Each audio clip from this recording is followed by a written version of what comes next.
Appreciate you all being here. My name is Kevin Rex. I'm one of the wealth advisors at Morton Wealth. Just over the summer, we had a family party. I'm sitting down with my Aunt Jean. She is someone I've looked up to for a very long time because she's built her own successful business. She's always working hard. So whenever I see her, I'm just like, man, there are so many qualities I admire about her. And so we're talking about, Aunt Jean, when are you going to sail off into the sunset? When are you going to retire and just enjoy all the wealth that you've created? And what was interesting is she kind of started, you saw her shoulders and just even her face change a little bit. She's like, Kevin, where would my income come from to support my lifestyle? It comes from the business. So how am I going to get a paycheck if I stop working? And in my mind, it was crazy because she was incredibly successful. She had built a nice net worth, but in her mind, her business was her bloodline. And so I'm excited today to be here with Seetoo, Mike Rudow, two of my partners and incredible advisors who specialize in helping create income in retirement. They have a unique skill set working with business owners, so I'm excited to tap into that and really help you guys understand where to look at for income replacement in retirement. So jump on in. Yeah. So what's interesting about retirement, before we even get to the income piece, and when I'm talking to my Aunt Jean, it's the mental side. It's the identity piece. And so before we even get into income, Joe, I'd like to start by, how do you work with your clients as they approach retirement from just a global picture? That's a great question, Kevin. Yeah, so the cornerstone for Morton is starting with a financial plan, right? And so, you can imagine you're never going to go on a journey blind, and you're taking presumably a journey here into retirement. Doing the planning gives you the clarity that someone needs to think about understanding where they're at today and what does life look like 10, 20, 30 years from now. Gives you the certainty of the decision you're going to make and have confidence moving forward. I'll share with you a quick story. Actually, over the last month, we were working with someone, with a woman who was actually in her 70s. She has been the primary breadwinner for her family for the last 40 years. Her husband was actually disabled pretty early on in his career. And so you can imagine the sense of responsibility that she has with this decision. It doesn't just affect her, it affects her husband, it affects her kids. And what she said was once we got through the plan, that sense of relief of having the visibility of where the income's gonna come from, what their expenses look like was just tremendous. So it starts with that. The second cornerstone, and it's been talked about a lot already, even with Grant, mindset. Jeff our CEO, has a great little equation that we use at Morton, which is a better mindset and a better strategy equals a better outcome. I think for those transitioning to retirement, a lot of it is this mindset shift around you've been saving, you've been accumulating, you've been a doer your entire life. I mean, that's how we're raised from once we get out of college. To think that mindset is going to just sort of shift overnight, that's not natural. It's more of a process. And this is really where I think our advisors stand out in coaching our clients and partnering them through that emotional journey and helping them with that shift in mindset. Yeah, I do think the mindset piece is actually the hardest piece. The strategy we can kind of figure out, but getting someone to think through, what am I going to do? Where is my identity? Where's the income going to come from? So I'm glad that we work a lot on that. As far as retirement goes, though, I think retirement has really shifted. So when I think about how my parents viewed retirement or even my grandparents, can you talk a little bit about how retirement is viewed today versus in the past? Yeah, I think there has been a big shift in the sense that, it seems to be this idea of the line in the sand, when are you going to retire? A certain date, this sort of all or nothing approach that we as humans kind of like. We like black and white, we like certainty, yes or no. The reality is it's more of a process, right? And I think if we approach it this way, what we're seeing more people actually do is this longer transition.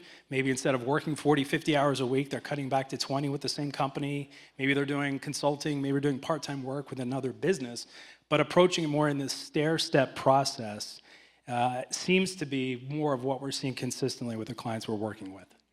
And not only has retirement kind of shifted, the landscape has shifted. So moving into the right strategy, right? We talked about mindset, better strategy equals better outcomes. What's the landscape like today versus maybe 10, 20, 30 years ago, and how should people be thinking about it? Well, yeah, when you think about the landscape, we're thinking about the income landscape, right? And the income landscape has changed dramatically, and it continues to change. I mean, bonds, traditional bonds, government bonds in a portfolio don't offer the same attractive yields or the protection that they did historically. I mean, let's just use an example and think of your great aunt who was the original entrepreneur of the family, and she decided to retire back in the 1970s. Well, in the 70s, she would be able to take part of her portfolio and allocate that into government bonds that had attractive returns, 8, 9% with very little risk and good protection against a fluctuating equities market. Now fast forward, and if your aunt decided to pull the trigger in the 90s or early 2000s, same story. She's able to get 6, 7% with very little risk income from government bonds, good protection in the portfolio. Well, then fast forward a little bit more in 2008, we've got the great financial crisis. What happens then is interest rates have to come down to stimulate the economy, and interest rates, the borrowing rate, stayed at almost zero for almost 12 years, right? And in that scenario now, fixed income, you've got your traditional bonds aren't paying off any return, but you're taking on tremendous risk because interest rates have nowhere to go but up. And when interest rates go up, the price of a bond falls, right? So then we see COVID hit, stimulus being injected into the economy, and then inflation rears its ugly head. And now interest rates are forced to shoot up, prices of bonds fall, stocks fall at the same time, investors have nowhere to go. So you feel hopeless in the traditional mindset where if you have stocks and bonds where bonds were supposed to protect your portfolio, now you're stuck. Well, we think differently, right? And we look for uncorrelated assets. So we're always looking at investments that could generate income in places like private lending, right? Private mortgage pools. We've got asset-based lending. We've got necessity lending. So thinking outside the box, generating income without having to rely on, the conventional investments. Yeah, it can be scary if, again, you don't know what investments to utilize to generate that income, especially in a fluctuating interest rate environment. Quick plug, Megan Pinchuk, our Chief Investment Officer, will be speaking specifically around the investment types that we utilize to generate income. Investment stage a little bit later today. It's a don't miss situation. But Joe, can you give us a few examples of investments that we're utilizing today that focus on income, that help mitigate some of the risk or interest rate fluctuations that Mike was talking about? Absolutely. How many of us either have had a mortgage or still currently have one, right? Pretty familiar concept, right? And something we've been doing for a number of years is these private real estate loans with many of the managers you'll have a chance to meet later on.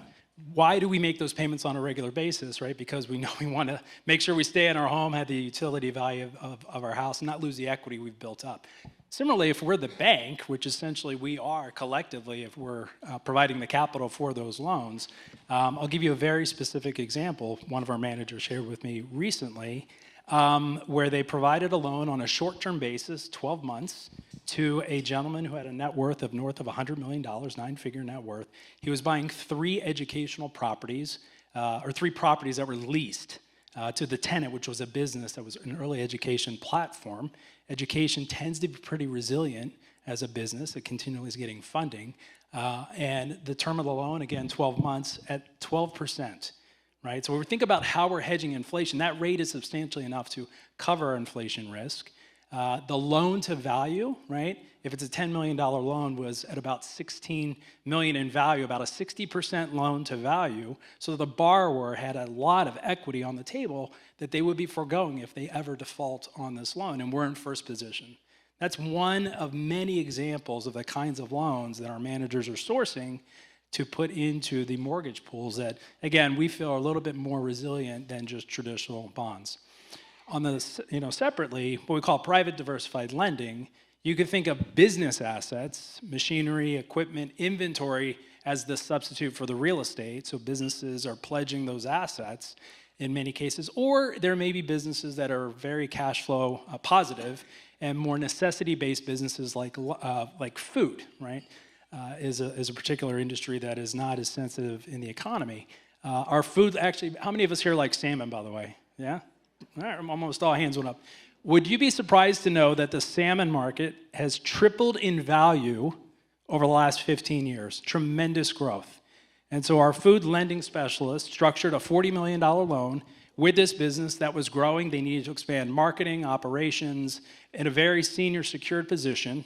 This $40 million loan was priced again at a 10, 11, 12% yield over a short term, 2 to 3 years, again, with certain contractual pledges in it. So again, more resilient income in a growing market that is, again, uncorrelated to the traditional bond market, what the Federal Reserve is doing with rates.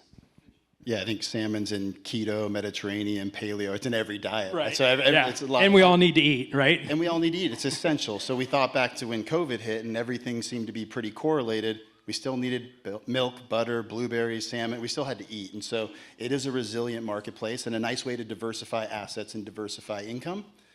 So shifting over to you, Mike, what other types of diversification should people in retirement or approaching retirement think through? Yeah, well, we talk a lot about portfolio. Sorry, I sound really loud right now. We talk a lot about portfolio diversification, but something that we don't talk as much about is diversifying your account types, right? It's important to have taxable and non-taxable accounts when you're approaching retirement so that you can have a diversified tax strategy and have flexibility when taking income. Now, I'm going to lay out the account types first, and then I'll give you an example. So you've got your traditional IRA. With that, you're not paying any taxes going in, but then you get tax-deferred growth, and anything that comes out of the IRA is going to be taxed at ordinary income. Then you've got a Roth IRA. In a Roth IRA, you're paying taxes up front on the money that's going in, but then you've got tax-deferred growth, and any money that's going out is tax-free.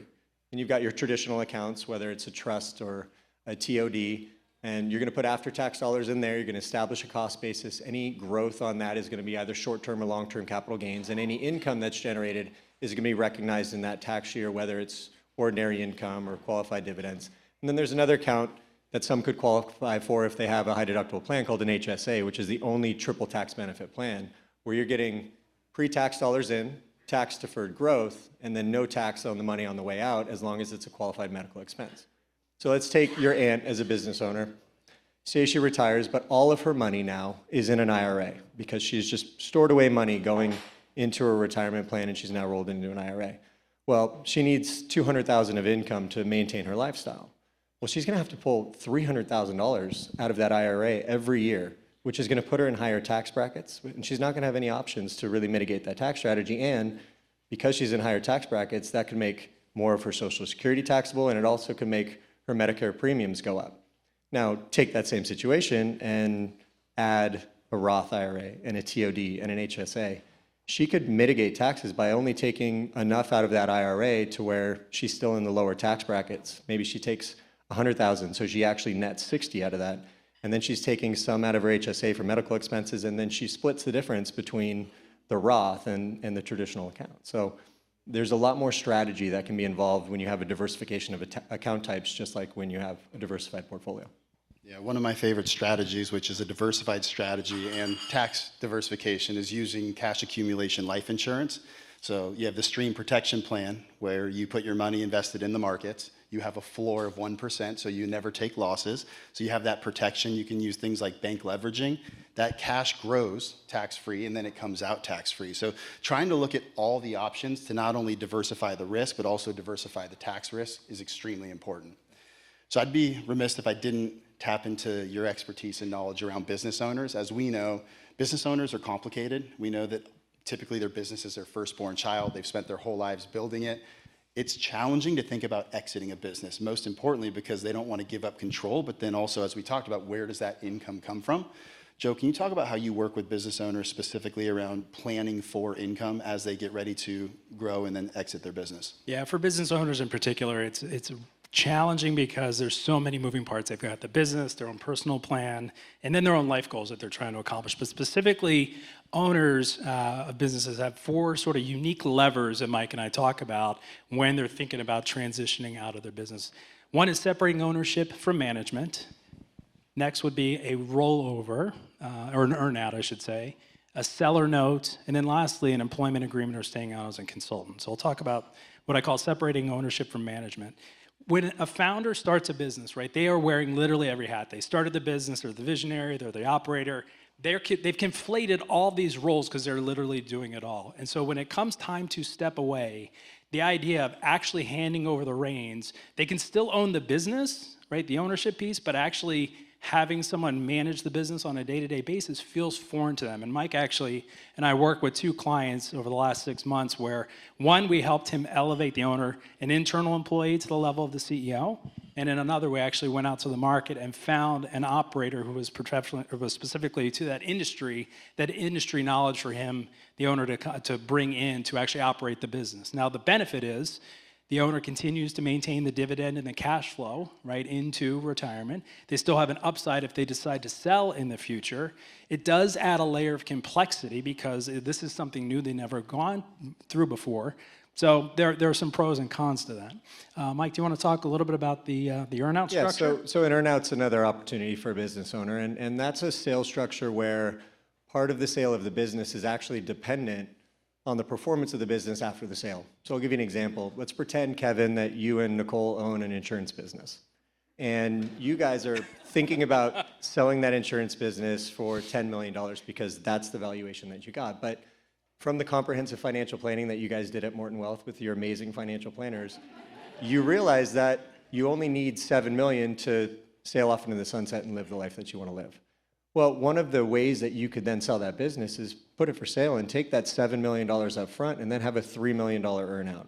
Where now a buyer's coming in and they're taking less risk because you're telling them, well, my business is going to continue to grow at X level. And they're saying, okay, well, we're going to give you $7 million now, and now we need to get in a line because I need you to keep hitting those growth goals for you to achieve that next $3 million. So you have to hit, certain revenue targets. You might improve profit margins or retain clients. But it's a way to align the buyer and the seller and also take some risk off the table for a buyer coming in that might be a owner-centralized business. So and then the third structure, let's go to your Aunt Jean, right? Let's actually use a real... All about Kevin today. Right, yeah, exactly. And so a seller note is a financing tool that can be used oftentimes, and we're seeing, because of what's happened in the banking industry, when rates were zero, money was cheap. Now things have shifted, and so you're seeing more seller notes. It's a financing tool to bridge the gap between what a buyer's willing to pay and what a seller sort of really needs to ride off into the sunset. And rather than, let's take Aunt Jean's business, maybe it's going to sell theoretically for $10 million. That's the valuation. But the structure is such where a buyer will only want to pay $7 million today, so maybe she gets that cash now. The other $3 million is in the form of a promissory note that principal payments and interest will be paid out over the next 3 to 5 years. So that's a way, again, to structure cash flow for Aunt Jean as she's transitioning into retirement. The benefit is that a deal gets done that probably would have not otherwise gotten done. The downside tends to be that your note as a seller will often be subordinated to the bank debt that is in the deal, and you have to make sure that the acquiring party can manage the business as such, because you're taking on credit risk, that they can fulfill their obligations. But as a creative structure we see for owners to consider. And the last one that we see, which is usually the most fun one because it means freedom, and that's consulting. Business owners are dedicated to their business for their whole lives, and they acquire tremendous knowledge and expertise from what they've been doing. Now they sell their business and maybe they want to still feel important or still utilize all of that knowledge and skills that they've acquired through the years. They could become a consultant. They can consult for the business that they just sold. They can consult for another business in the industry, maybe a competitor. But now they've got the freedom of time where they can go and start to pursue the things they wanted in retirement, but also have that ability to generate some income, utilize their skills and knowledge set. Which is a great way to kind of ease into retirement. Stair-step process. Sunset, yeah. You guys are awesome. I'm learning stuff as I sit here, even after we've gone through the practice session. So just in wrapping on this, if you're in retirement, if you're approaching retirement, some of the key takeaways for me is, one, have a plan. It is so much better to know what the risks are, to know where your income's coming from. It's a peace of mind and be able to sleep at night. It's the right mindset and the right strategy will lead to better outcomes. Diversification is key, so diversification of assets to protect the risk, the downside, but also diversification of account types. Diversification of taxation is really important. And then lastly, if you own a business or know someone that owns a business, I'm thinking about my aunt, of course she needs to talk to you because there are so many options, there's so many complexities around how you can exit. It's not just sell and leave.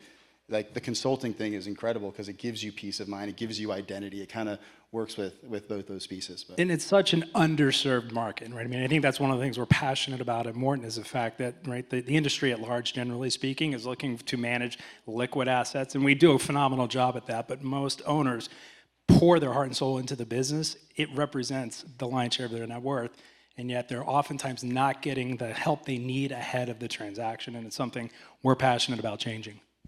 Joe, thank you. Mike, thank you. We appreciate you attending. If you have questions, please pull us aside today or find your advisor here at Morton. We'd love to further the conversation. Enjoy the day. Thank you, everybody.